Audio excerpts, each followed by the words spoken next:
देश का मिजाज ईस्ट।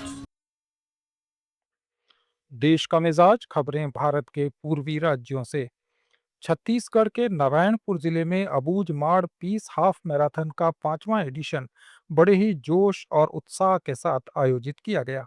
इस मैराथन की खास बात यह रही कि इसमें बड़ी संख्या में आम धावकों के साथ साथ सरेंडर कर चुके पूर्व नक्सलियों ने भी हिस्सा लिया। अबूझ माड़ का इलाका पहले नक्सल प्रभाव के लिए जाना जाता था, लेकिन अब ये खेल और शांति के संदेश का केंद्र बनता दिख रहा है। प्रशासन की पहल और स्थानीय लोगों की भागीदारी से आयोजित इस कार्यक्रम में हजारों लोगों ने दौड़ लगाकर शांति, विकास और मेन स्ट्रीम से जुड़ने का संदेश दिया।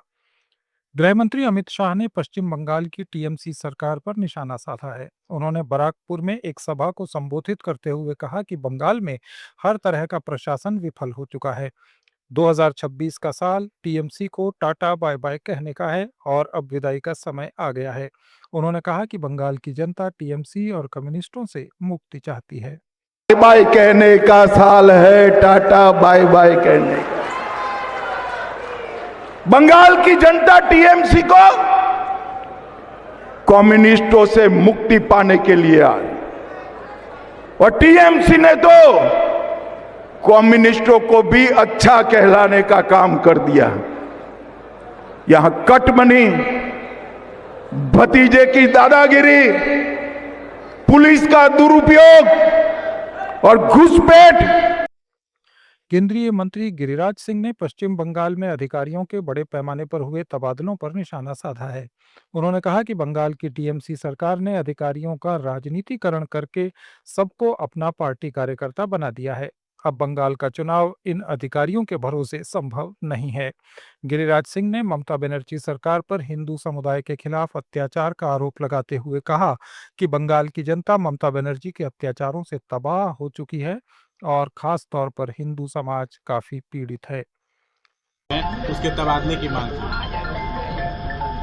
देखिए, बंगाल में बंगाल की सरकार ने ब्यूरोक्रेट्स को पॉलिटिकलाइज कर दिया है, सबको टीएमसी का वर्कर बना दिया है और वो बंगाल का चुनाव बंगाल के अधिकारियों के भरोसे संभव नहीं है और बंगाल की जनता ममता बनर्जी के आतताई अत्याचार से तबाह है, खास करके हिंदू।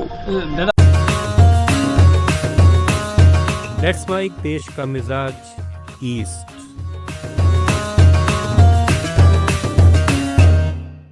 बिहार सरकार ने पटना में नीट की तैयारी कर रही एक छात्रा की हत्या की जांच सीबीआई से कराने का निर्णय लिया है।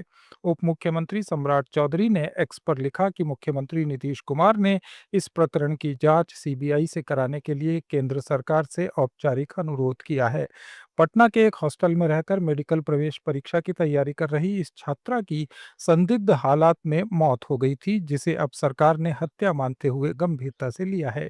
परिजनों ने शुरुआत से ही इसे हत्या बताया था और न्याय न मिलने पर कठोर कदम उठाने की चेतावनी दी थी। इसके बाद मामले को लेकर राज्यव्यापी आक्रोश देखने को मिला था। झारखंड में बीजेपी प्रवक्ता प्रतुल शाहदेव ने बेंगलुरु के एक बड़े रियल एस्टेट कारोबारी सीजे रॉय की मौत को दुखद बताते हुए आयकर विभाग पर सवाल उठाए हैं। रांची में मीडिया से बातचीत में उन्होंने कहा कि अगर कोई व्यक्ति छापे जैसी परिस्थिति के बीच आत्महत्या का कदम उठाता है तो ऐसे में आयकर विभाग क्या बयान देता है, ये उनकी जिम्मेदारी है। शाहदेव ने कहा कि किसी भी निष्कर्ष पर पहुंचने से पहले आयकर विभाग की आधिकारिक सफाई की प्रतीक्षा करनी चाहिए। देखिए, इस तरह के रेड के दौरान कोई खुदकुशी करे तो इसमें फिर आईटी के अधिकारियों का क्या बयान आता है, आधिकारिक रूप से उन्हीं को बयान देना होगा और दुखद है किसी की भी मौत तो इस पर, लेकिन अब आईटी का क्या वक्तव्य आता है उसका इंतजार करना चाहिए, ये पार्टी का विषय नहीं है। ये थे देश के पूर्वी राज्यों के कुछ अहम समाचार। अपडेट्स के लिए जुड़े रहिए लेट्स माइक के साथ। आप सुन रहे थे let's mike more than radio. Follow कीजिए हमें हमारे सोशल मीडिया प्लेटफॉर्म्स पर। It's time for news. It's time for more than radio. Presenting the first radio news app, Let's Mic. Let's Mic, a news-based app on your phone where you get to watch and listen news, talk shows, interviews.